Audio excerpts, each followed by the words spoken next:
एक सवाल, अगर आपके घर में कोई बिना दरवाजा खटखटाए, बिना इजाजत लिए घुस आए और आपके खाने पर, आपके संसाधनों पर, आपके हक पर दावा करने लगे, तो आप क्या करेंगे? यही सवाल आज पूरे भारत का है। भारत कभी एक भाषा, एक धर्म, एक जाति या एक संस्कृति वाला देश नहीं रहा। फिर भी 140 करोड़ भारतीय एक संविधान के तहत, एक तिरंगे के नीचे, एक राष्ट्रीय पहचान के साथ खड़े हैं। यही भारत की असली ताकत है। लेकिन इस ताकत की एक शर्त है, और वो शर्त है सीमाओं का सम्मान। क्योंकि जब नागरिकता का कोई मूल्य नहीं रहता, जब कोई भी अवैध रूप से सीमा पार करके आ सकता है, जब भारतीय नागरिकों के अधिकार और गैरकानूनी घुसपैठियों के बीच कोई फर्क नहीं रहता, तो फिर राष्ट्र का अर्थ ही क्या रह जाता है? भारत में बने एक्सप्रेसवे किसके लिए हैं? रेलवे, एयरपोर्ट, अस्पताल, स्कूल, सरकारी योजनाएं और सब्सिडी किसके लिए हैं? जवाब साफ है, भारतीयों के लिए। इस देश को बनाने वाले भारतीय हैं, टैक्स भरने वाले भारतीय हैं, रात दिन मेहनत करके इस अर्थव्यवस्था को आगे बढ़ाने वाले भारतीय हैं। तो फिर क्या इन अधिकारों पर सबसे पहला हक भारतीय नागरिकों का नहीं होना चाहिए?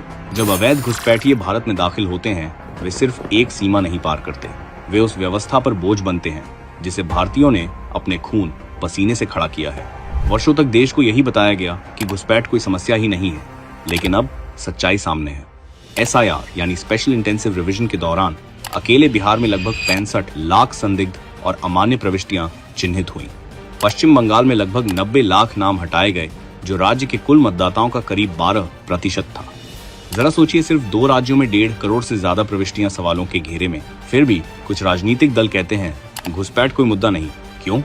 क्योंकि उनके लिए राष्ट्रहित नहीं, वोट बैंक सबसे बड़ा है। सीमा से लगे कई इलाकों में जनसांख्यिकीय बदलाव अब इतने स्पष्ट हैं कि उन्हें नजरअंदाज करना असंभव हो गया है। 1947 में विभाजन हुआ, लाखों परिवार उजड़ गए। 1971 में एक नया देश बना, लाखों जाने गई, तब भी भारत बांग्लादेश के साथ खड़ा रहा। इस उपमहाद्वीप के लिए भारत ने इतनी बड़ी कीमत चुकाई है, तो अब अपनी ही धरती पर अवैध घुसपैठ को भारत आखिर कब तक सहे? एक समय कहा जाता था नक्सलवाद कभी खत्म नहीं होगा, लेकिन जब निर्णायक कार्रवाई हुई, एक एक नेटवर्क टूटा, एक एक इलाका वापस आया। जो असंभव लगता था वो संभव हो गया।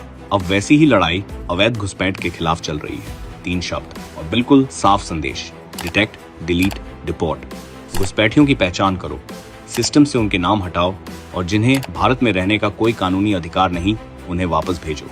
भारत के संसाधन भारतीयों के लिए हैं, भारत की योजनाएं भारतीयों के लिए हैं, भारत के अवसर भारतीयों के लिए हैं, और भारत का भविष्य भारतीयों का ही होगा। एक राष्ट्र, एक संविधान, एक सीमा, और अवैध घुसपैठ के लिए 0 टॉलरेंस। अगर आप मानते हैं कि भारत की सीमाएं सुरक्षित होनी चाहिए, अगर आप मानते हैं कि भारतीयों का हक सबसे पहले है, तो इस वीडियो को अभी लाइक और शेयर करें, क्योंकि सच्चाई को आवाज देना यही देशभक्ति है। जय हिंद।